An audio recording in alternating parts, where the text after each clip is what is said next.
ನಮಸ್ತೆ ಸ್ನೇಹಿತರೆ, ನಾನು ದಿನೇಶ್ ಕೊಕ್ಕಡ, ಕೃಷಿ ಖುಷಿ ಚಾನಲ್ ಹೊಸವಿಡಿಗೆ ನಿಮಗೆಲ್ಲ ಸ್ವಾಗತ. ನೋಡಿ ಸ್ನೇಹಿತರೆ, ಅಡಿಕೆಯಲ್ಲಿ ಇಳುವರಿ ಬರಬೇಕಾದ್ರೆ ಬಿತ್ತನೆ ಬೀಜದ ಆಯ್ಕೆ ಎಷ್ಟು ಮುಖ್ಯವೋ ಅಷ್ಟೇ ಮುಖ್ಯ ಪ್ರಾಮುಖ್ಯತೆಯನ್ನು ಕೊಡಬೇಕಾದಂಥ ವಿಷಯ ಅಂತ ಹೇಳಿದರೆ ಪರಾಗಸ್ಪರ್ಶಕ್ಕೆ. ಆದರೆ ಹೆಚ್ಚಿನವರಿಗೆ ಈ ವಿಷಯವೇ ಗೊತ್ತಿಲ್ಲ ಸ್ನೇಹಿತರೆ. ಪರಾಗಸ್ಪರ್ಶ ಅಂತ ಒಂದು ಆಗಲಿಕ್ಕಿದೆ ಅಂತ ಗೊತ್ತೇ ಇಲ್ಲ. ಹಾಗಾಗಿ ಏನಾಗ್ತದೆ, ರಾಸಾಯನಿಕವನ್ನು ಸಿಂಪರಣೆ ಮಾಡ್ತಾ ಇದ್ದಾರೆ. ಯಾವುದಕ್ಕೆ? ಹಿಂಗಾರಕ್ಕೆ. ನೋಡಿ, ಈ ರೀತಿ ಹಿಂಗಾರ ಬರುವಾಗ ಇದಕ್ಕೆ ನಾವು ರಾಸಾಯನಿಕವನ್ನು ಸಿಂಪರಣೆ ಮಾಡಿದರೆ ಏನಾಗ್ತದೆ, ಎಷ್ಟೆಲ್ಲ ಹಾನಿಯಾಗ್ತದೆ ಅಂತ ಹೇಳುವ ಬಗ್ಗೆ ಈ ವಿಡಿಯೋದಲ್ಲಿ ಮಾಹಿತಿಯನ್ನು ಕೊಡ್ತಾ ಇದ್ದೇನೆ ಸ್ನೇಹಿತರೆ. ಪ್ರತಿಯೊಂದು ಹಿಂಗಾರದಲ್ಲೂ ಕೂಡ ಗಂಡು ಮತ್ತು ಹೆಣ್ಣು ಹೂ ಅಂತ ಎರಡು ವಿಧದ ಹೂವಿದೆ ಸ್ನೇಹಿತರೆ. ಹೆಚ್ಚಿನವರಿಗೆ ಗೊತ್ತೇ ಇಲ್ಲ. ಗಂಡು ಹೂವು ಅಂತ ಒಂದು ಇದೆ ಅಂತಲೇ ಗೊತ್ತಿಲ್ಲ, ಅಥವಾ ಹೆಣ್ಣು ಹೂವು ಅಂತ ಇದೆ ಅಂತ ಗೊತ್ತಿಲ್ಲ. ನೋಡಿ, ಇಲ್ಲಿ ನಿಮಗೆ ಸ್ಪಷ್ಟವಾಗಿ ತೋರಿಸ್ತೇನೆ ಯಾವುದು ಗಂಡು ಹೂ ಅಂತ ಹೇಳಿದರೆ. ನೋಡಿ, ಇಲ್ಲಿ ನಿಮಗೆ ಕಾಣಬಹುದು. ನೋಡಿ, ಅಕ್ಕಿ ಕಾಳಿನ ರೀತಿಯಲ್ಲಿ ಕಾಣ್ತಾ ಇದೆ. ನೋಡಿ, ಇದು ಗಂಡು ಹೂ. ಇಲ್ಲಿ ಕಾಣ್ಬೋದು ನಿಮಗೆ. ಇದು ಅಡಿಕೆಯಾಗಿ ಬೆಳವಣಿಗೆ ಆಗುವಂಥದ್ದು ಮುಂದೆ. ಈಗ ಇದು ಹೆಣ್ಣು ಹೂ ಸ್ನೇಹಿತರೆ, ಹೆಣ್ಣು ಹೂವಿನ ಮೊಗ್ಗು. ಇದು ಕೂಡ ಇನ್ನೂ ಅರಳಿಲ್ಲ. ಕೃಷಿಕರು ಅಂತ ಹೇಳಿದ ಮೇಲೆ ಅಡಿಕೆ ಕೃಷಿ ಅಂತ ಇರಲಿ, ಯಾವುದೇ ಕೃಷಿ ಇರಲಿ, ನಾವು ಹೆಚ್ಚಿನ ಎಲ್ಲ ಮಾಹಿತಿಗಳನ್ನು ನಾವು ತಿಳಿದುಕೊಂಡಿದ್ದರೆ ಕೃಷಿ ನಮಗೆ ಸುಲಭ.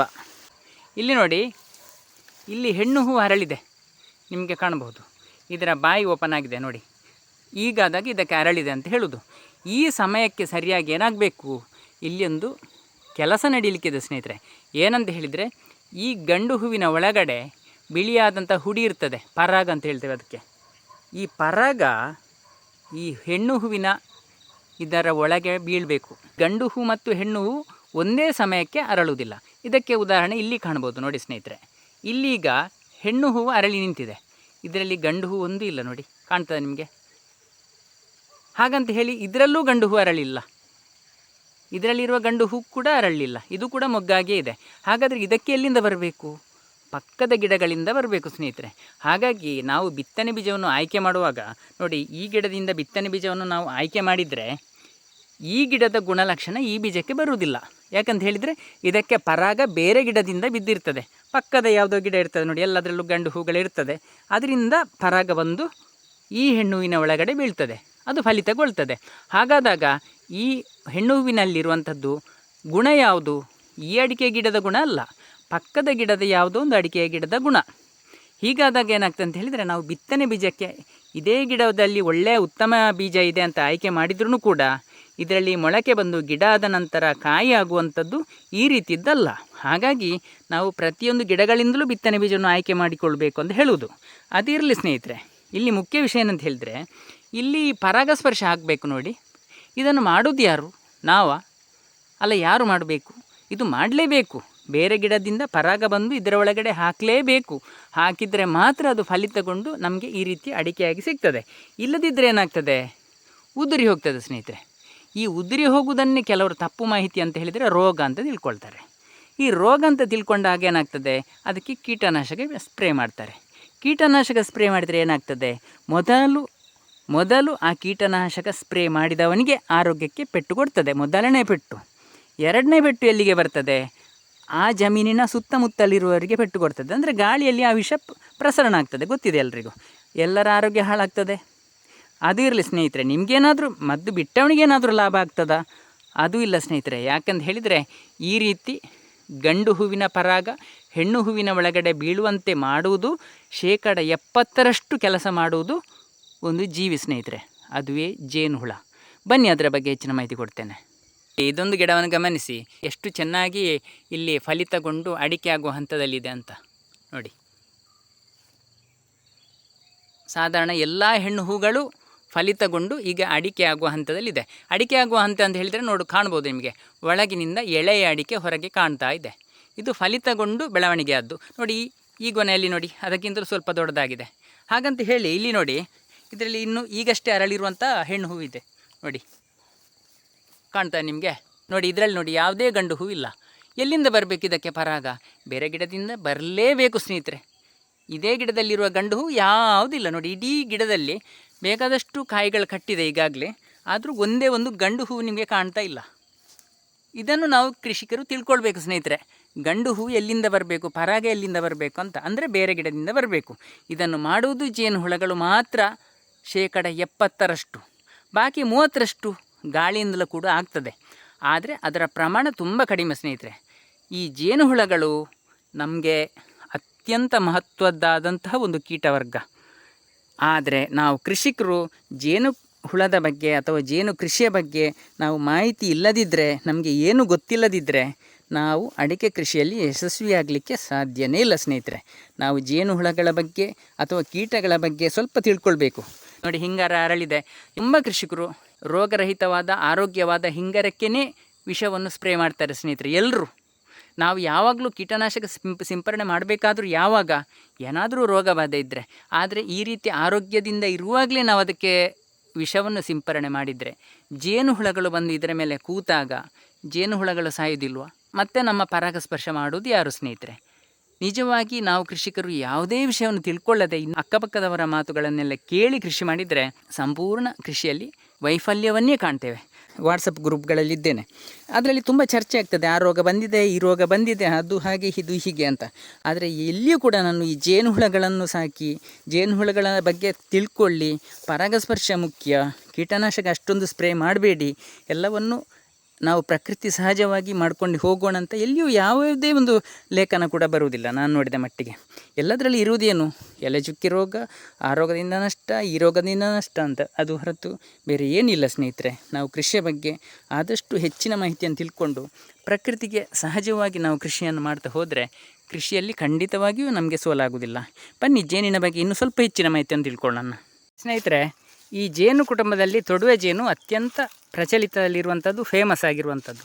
ನೋಡಿ, ನಮ್ಮ ತೋಟದ ಬದಿಯಲ್ಲಿ ಒಂದು ಗೇರು ಮರದಲ್ಲಿ ಜೇನು ಕುಟುಂಬವನ್ನು ನೋಡಿ ನೀವು ಯಾವ ರೀತಿ ಇದೆ ಅಂತ ನೋಡಿ ಸ್ನೇಹಿತರೆ. ನಮ್ಮ ಜಮೀನಿನಲ್ಲಿರುವಂಥ ಜೇನು ಕುಟುಂಬಗಳನ್ನು ನಾವು ರಕ್ಷಿಸಿಕೊಳ್ಬೇಕು.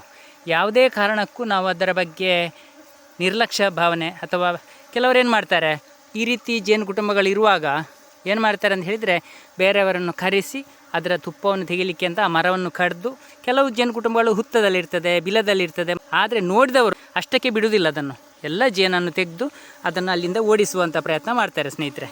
ಹೀಗೆ ಮಾಡಿದರೆ ಏನಾಗ್ತದೆ ಅಂತ ಹೇಳಿದರೆ, ನಮ್ಮ ಪ್ರಕೃತಿಯಲ್ಲಿರುವಂಥ ಜೇನು ಕುಟುಂಬಗಳು ನಾಶ ಆಗುವ ಸಾಧ್ಯತೆ ಇರ್ತದೆ.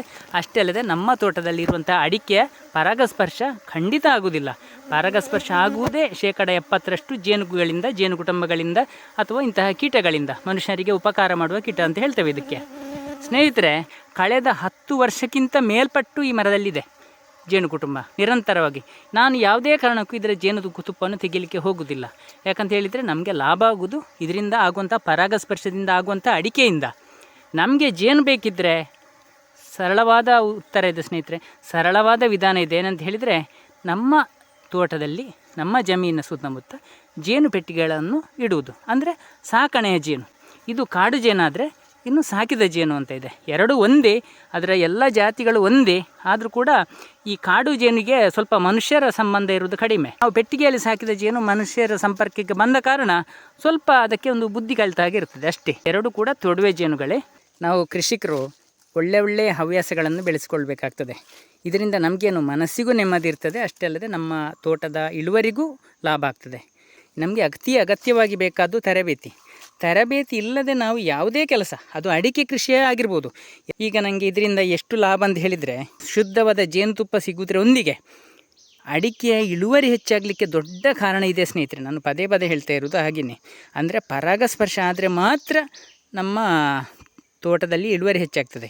ಈ ಪರಾಗಸ್ಪರ್ಶ ಮಾಡ್ತೇನೆ ಅಂತ ಈ ಜೇನು ಹುಳಗಳಿಗೆ ಗೊತ್ತೇ ಇಲ್ಲ. ಅದು ಯಾಕೆ ಹೂವಿನ ಹತ್ತಿರ ಹೋಗೋದು?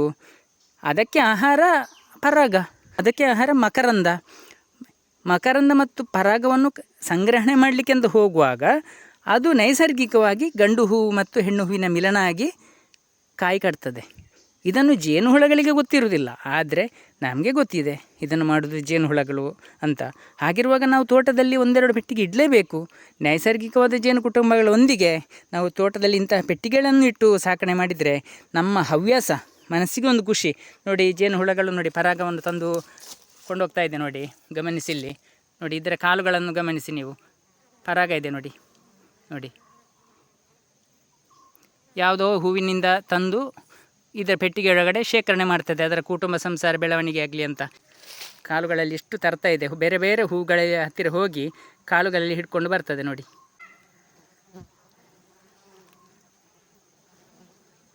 ಇದರಲ್ಲಿ ಈಗ ತುಪ್ಪ ರೆಡಿ ಆಗ್ತಾ ಇದೆ ಸ್ನೇಹಿತರೆ. ನೋಡಿ ಸ್ನೇಹಿತರೆ, ಪೆಟ್ಟಿಗೆಯಲ್ಲಿ ಜೇನುತುಪ್ಪ ರೆಡಿ ಆಗ್ತಾ ಇದೆ ನೋಡಿ. ಇದರಲ್ಲಿ 2 ಕೋಣೆ ಇರ್ತದೆ. ಕೆಳಗಿನ ಕೋಣೆಯಲ್ಲಿ ಅದರ ಸಂಸಾರ ಇರ್ತದೆ, ಮೇಲಿನ ಕೋಣೆಯಲ್ಲಿ ತುಪ್ಪ ರೆಡಿ ಆಗ್ತಾ ಇರ್ತದೆ. ಇದರಲ್ಲಿ ಯಾವುದೇ ಮೊಟ್ಟೆಗಳಾಗಲಿ ಮರಿಗಳಾಗಲಿ ಏನೂ ಇರುವುದಿಲ್ಲ, ಕೇವಲ ಶುದ್ಧ ತುಪ್ಪ ಮಾತ್ರ ಇರ್ತದೆ. ಇದನ್ನು ನಾವು ಯಂತ್ರದಿಂದ ತೆಗೆದ್ರೆ ಶುದ್ಧವಾದ ನಮಗೆ ತುಪ್ಪ ಸಿಗ್ತದೆ ಸ್ನೇಹಿತರೆ. ಇದೊಂದು ಒಳ್ಳೆಯ ಹವ್ಯಾಸ. ನೋಡಿ, ಮುಚ್ಚಳದಲ್ಲೂ ಕೂತಿದೆ ಎಷ್ಟು ನೊಣಗಳಂತ ನೋಡಿ. ಲಕ್ಷಾಂತರ ನೊಣಗಳಿರ್ತದೆ. ಎಲ್ಲವೂ ಪ್ರಕೃತಿಯಲ್ಲಿ ಹಾರಾಡಿ ಹೂಗಳನ್ನು ತರುವಾಗ ನಮಗೆ ನೈಸರ್ಗಿಕವಾಗಿ ಪರಾಗಸ್ಪರ್ಶ ಆಗ್ತದೆ. ನಮಗೆ ಒಳ್ಳೆಯ ಜೇನುತುಪ್ಪ ಸಿಗ್ತದೆ. ಒಂದು ಒಳ್ಳೆಯ ಹವ್ಯಾಸ ಆಗ್ತದೆ ಕೃಷಿಕರಿಗೆ. ನಾವು ಯಾವ್ಯಾವುದೋ ದುಶ್ಚಟಗಳನ್ನು ಇಟ್ಟುಕೊಳ್ಳುವುದರಿಂದ ನಮ್ಮ ಆರೋಗ್ಯವೂ ಹಾನಿಯಾಗ್ತದೆ, ಮನಸ್ಸಿಗೂ ನೆಮ್ಮದಿ ಇರುವುದಿಲ್ಲ. ಆದರೆ ಇಂತಹ ಒಳ್ಳೆಯ ಹವ್ಯಾಸಗಳನ್ನು ಬೆಳೆಸಿಕೊಂಡ್ರೆ ನಮಗೂ ಆದಾಯವೂ ಇರ್ತದೆ, ಕೃಷಿಯಲ್ಲಿ ಇಳುವರಿನೂ ಹೆಚ್ಚಾಗ್ತದೆ ಸ್ನೇಹಿತರೆ. ನಾವು ಕೇವಲ ಜೇನು ಕೃಷಿ ಮಾಡಿದರೆ ಸಾಲದು, ಅಥವಾ ಕೇವಲ ಅಡಿಕೆ ಕೃಷಿ ಮಾಡಿದರೆ ಸಾಲದು. ನಾವು ಒಳಗಡೆ ಮಿಶ್ರ ಬೆಳೆ ಮಾಡಬೇಕು. ಮಿಶ್ರ ಬೆಳೆಯಲ್ಲಿ ಹೂ ಬರುವಾಗ ಅತ್ಯುತ್ತಮ ಗುಣಮಟ್ಟದ ಜೇನು ಸಿಗ್ತದೆ. ನನ್ನ ತೋಟದಲ್ಲಿರುವ ನುಗ್ಗೆ ಗಿಡ ನೋಡಿ, ಜೇನು ಹುಳಗಳಿಗೆ ಬೇಕಾದಷ್ಟು ಹೂ ಬರ್ತಾ ಇದೆ ನೋಡಿ.